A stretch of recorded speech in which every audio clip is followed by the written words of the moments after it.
Alright, so I am back, and today we are going to be taking a look at the commemorative edition Soundwave. So this is G1 Soundwave, obviously. And by request, we're going to take brief looks at the packaging. So here's the packaging. You know, it's the classics style design. And you know, it's nice. You know, it's got a very deceptive picture of Soundwave there. You know, I wish Soundwave looked like that, but he doesn't. There's the side of the box. You can see his head here. So keep an eye on that head, and then look at the head there. Completely different. So, and then here, same thing on that side. Nothing really there. Nothing really there. Nothing there. On the back, we've got some pictures of Mirage, Jetfire, and Grimlock, and quick bio, sort of saying, you know, how he's G1 Soundwave. Let me zoom in so you guys can read that if you want. There we go. Blah blah blah blah blah blah blah blah blah blah blah. And then there's this big sticker here that means I can't take a look at what's behind it. And I tried to take it off, but it started tearing, and that didn't work. And then you can open up this flap here, and you get this fold-out Soundwave that pops up. That's kind of nice, I guess. And then more bio on him, like an actual bio, and then what comes in the box. So there, you can pause it, read that if you want. I'm not reading to you, you're not children. Yeah. I mean, it's a good box, I guess. I'm gonna throw it away now, but like I said, I'm never the biggest fan of the boxes. I am a fan of the toy. So here we have Generation 1, the commemorative version of Soundwave. And here he is in his robot mode. He comes with Laserbeak, which I've got in here. I also got the Masterpiece Laserbeak in here, just because I was trying to see if it would fit, and it does very well. So I'm actually going to do a separate review against. I'm going to be doing Fall Cybertron Soundwave versus G1 Soundwave, and then the Masterpiece tapes versus the G1 tapes. So we'll take a look at those guys more closely later. But then he also does come with Ravage, whose biggest nemesis is a gust of wind. Because this thing is like, I mean, this thing is just flat. It's kind of hard to get him to stand because he's so flat. Then he comes with these two little blaster accessories for Laserbeak. He comes with 3 missiles.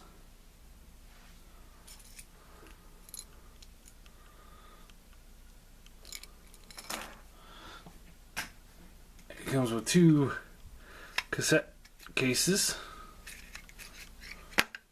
And then he also comes with his 2 batteries. And no, he's not a battery-powered figure, in case you guys didn't know. On his back here, just pull this down, and there's his batteries. Click that back into place, turn them back around, and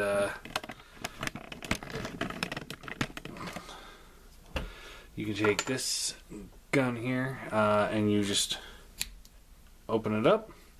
Take a missile pod here, just like so, and just plug it into his hand. And now he's got his rifle. Now, what's really interesting is the fact that if you got fall of Cybertron Soundwave, and you're sitting there like, man, I really wish he had a gun that looked very G1 accurate. Well, go on eBay, buy a G1 gun, and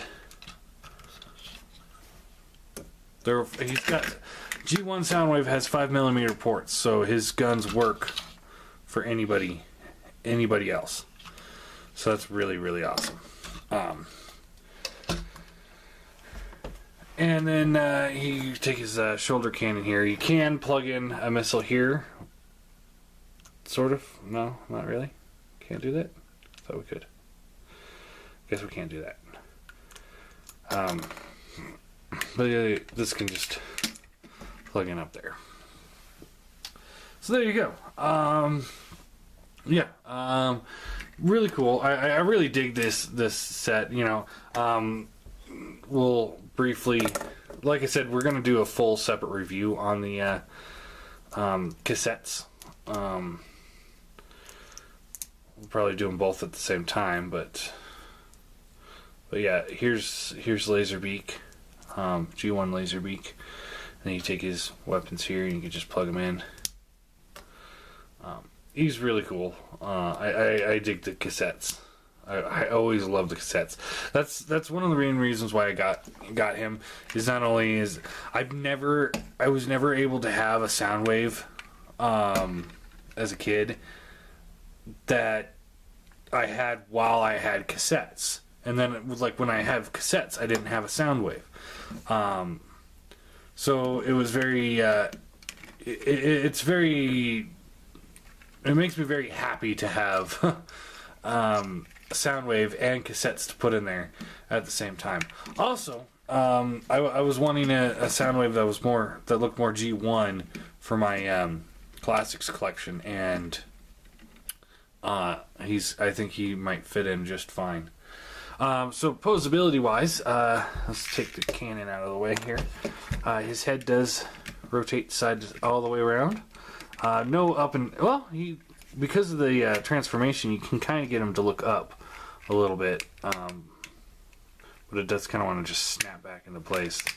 But yeah, so he can kind of look up, I guess. Shoulders rotate around. Due to transformation, you can pull this little pin out and get a little bit of a in and out motion there. So he's a lot more posable than I'd given him credit for to begin with. He does bend at the elbow. Nothing at the hand. Nothing at the waist. Hips can go up,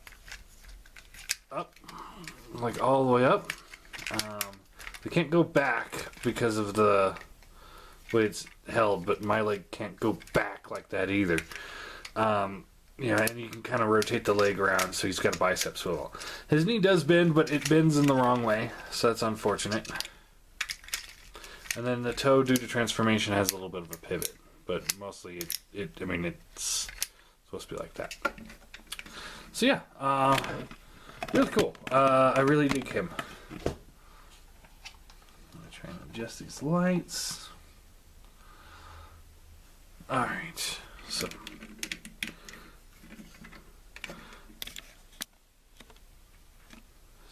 there we go. So yeah, he's pretty cool. I really do dig him. Let's go for transformation, shall we? Come on, focus. There we go. So what you want to do first is you rotate his head around, and it just flips back here. Then you can open up this compartment here, take the missile out of his gun, close up his guns here, and just slot those in. And then you take this compartment and you click it back into place. You want to push the hands up. You can either grab this little bit right here and slide it up, or you can just take the hand and just push it up. It's easier. Want to rotate the legs out like so. Fold the feet in. Rotate the arms back. And they will lock into place, but I find it easier just not to do that just yet. You want to take the hip and just bend it up like so. And then you rotate the leg up. So do that again over here.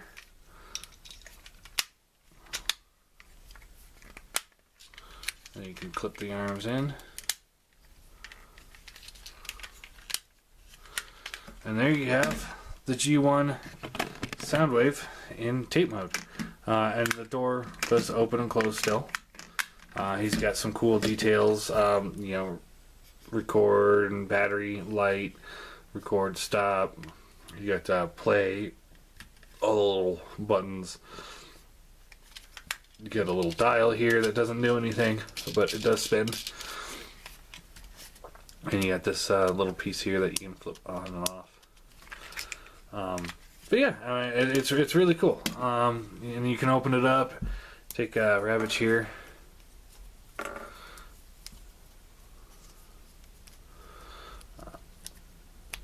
And just fold him up.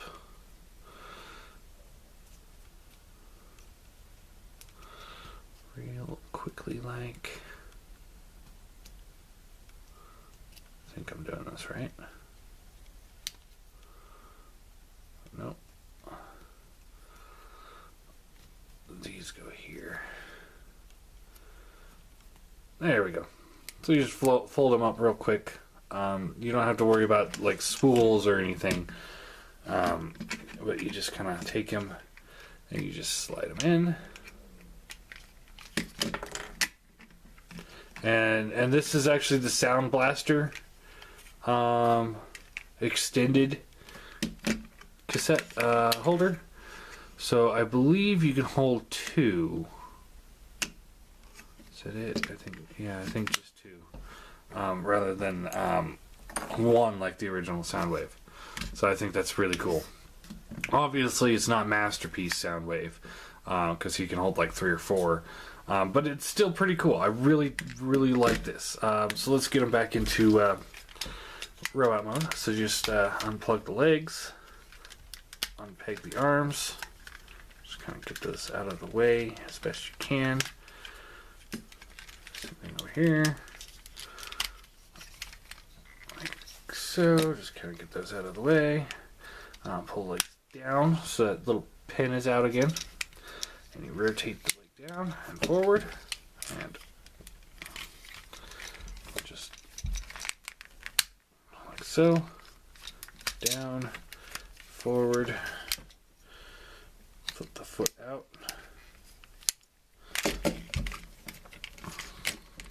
flip the arms down, flip the head up, rotate around, and flip down the hands. And then we want to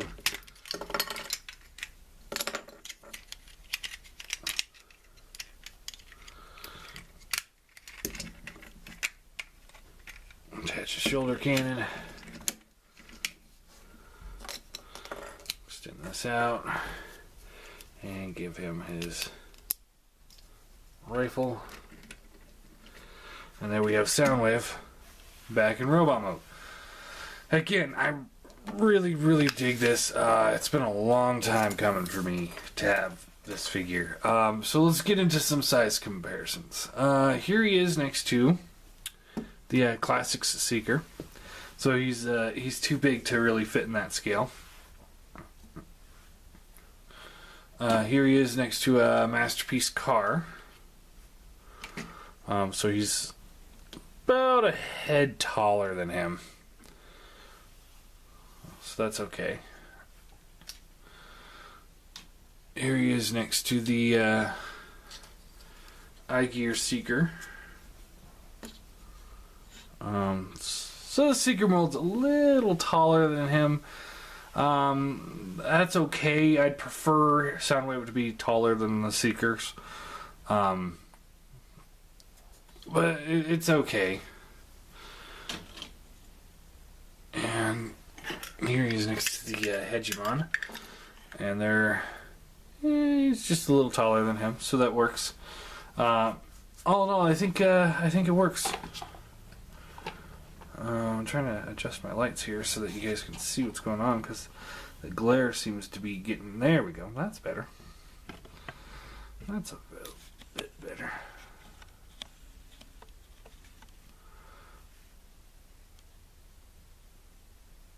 There we go.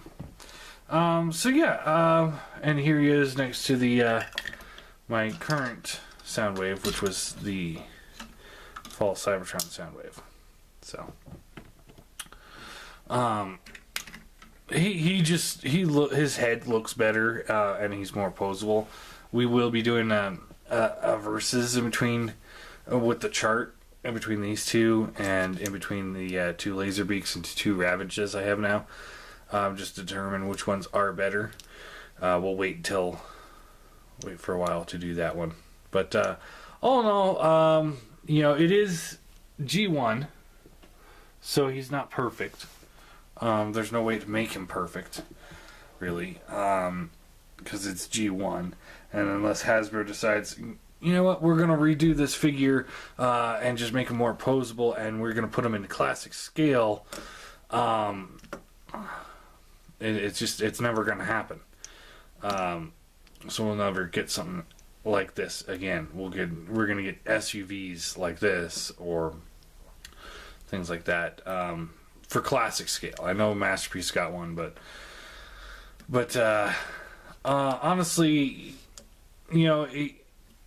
for his time, he's very posable for his time. He's not very posable now, but during his heyday back in the 80s, this was as good as you got, really. And I think he's really cool. I really dig it. He still holds up today with awesomeness. I mean, if you've never had a G1 Soundwave, get one of the commemorative editions and just play with it, because it's just a fun toy. So I'm gonna give him a 9 out of 10. Only reason why I'm not a 10 out of 10 is because of the head. I'm not a fan of the head. I kind of wish he had a head like Fall Cybertron does. So, but yeah, there you go. Commemorative edition Soundwave. Very cool, very awesome. Highly recommend him. I picked mine up at TF Source for like $60. Mint in package, so you might get a sticker on the back of the package with writing that you can't read, or maybe you can read it, which is awesome.